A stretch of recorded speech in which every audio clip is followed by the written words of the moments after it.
Good morning, everybody. This is Ryan with the Farm to Table Direct Show. Just wanted to come to you this morning, this day, this Memorial Day 2024, to share a few of my thoughts.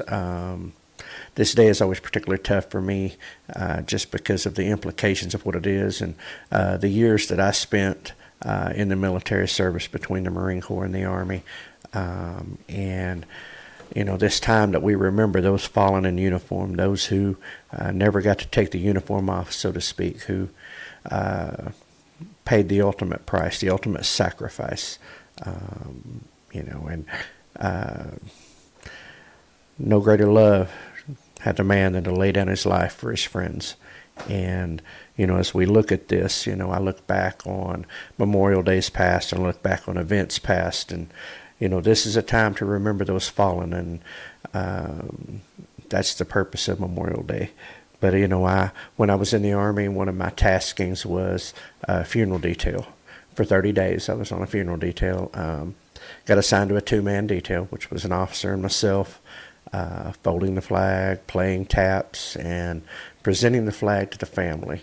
A very solemn affair, honoring that service member's service. And during that time, I did 18 funerals in 30 days. Now, these were veterans that had came home. But it just made me appreciative of that fact. As these World War II and Korean era, some Vietnam era veterans had passed on and were being honored and remembered. But in December of 2004, one of my fellow soldiers was killed in Kuwait, Iraq, and I was tasked to escort his remains home, escort him home to his family from Dover Air Force Base to Illinois. His name was Sergeant Farmer, and I had known him a few times and I'd met him here and there, and like myself was a Marine who had switched services and joined the Army, and so we kind of had a few of us kind of had that even, I guess, a little extra bond because we had all been through it and understood each other a little differently. But that was an honor, but also an extremely heavy burden, but one I'm very proud of.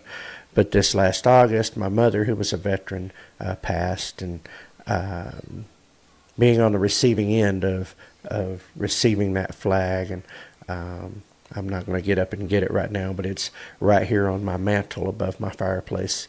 And, as we pause to remember that, but particularly those that paid the price during any time in uniform, it's a thing. And I did some research, and our total population since the Revolutionary War and before, but that period of time, somewhere around 2.75 billion people have lived here in this country in the time that we've been a country, and estimation somewhere around 1.354 million people have died during war, or died in service, during a particular time or of combat, and I'm sure the number may be a little higher if you count peacetime fatalities and things of that nature, but of those in uniform. But that numbers sound big, and that is a big set of numbers, and we always used to say one is too many.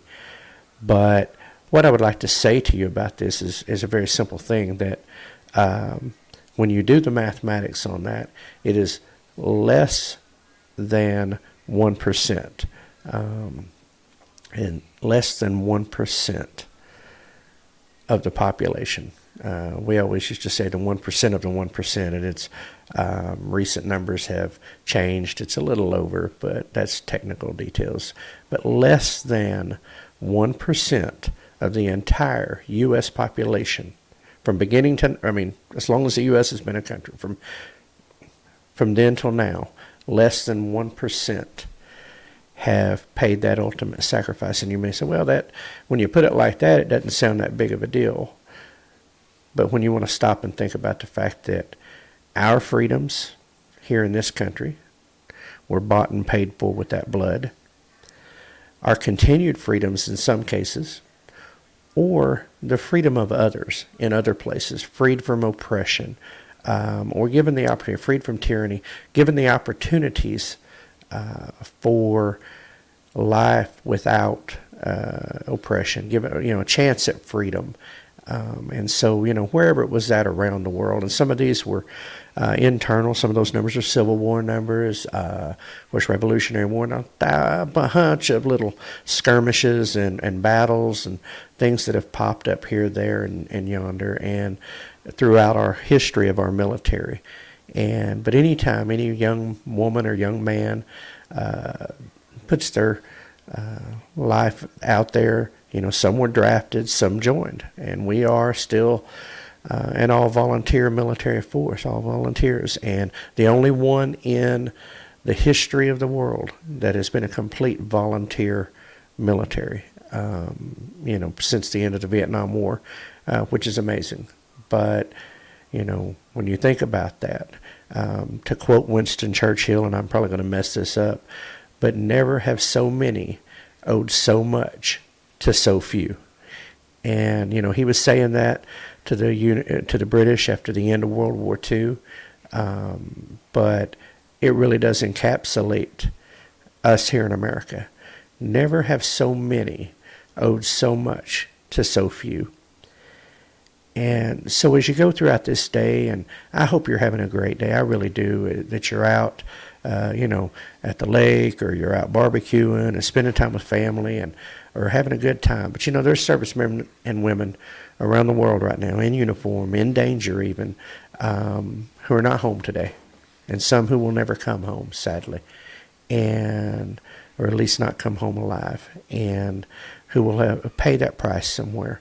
And so just take a little bit of time throughout your day to remember that. My hat, I don't know if you can see it, but it says "Stand for the flag, kneel for the fallen." And that's my hat for today. I mean, I found this a while back, but this is my hat for today. And I'm wearing a shirt. It's got the flag, and it's got the oath that we as service members have to take, oath of enlistment.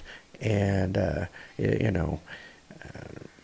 it just reminds me of what that really represents. And behind me you see our shirt, hashtag Stronger Together.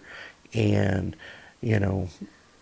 that's our show motto. That's something that we're really believe in deeply. But, it's also a good motto for our country. It's a good motto for our military. It's a good motto for us as U.S. citizens, that we are stronger together.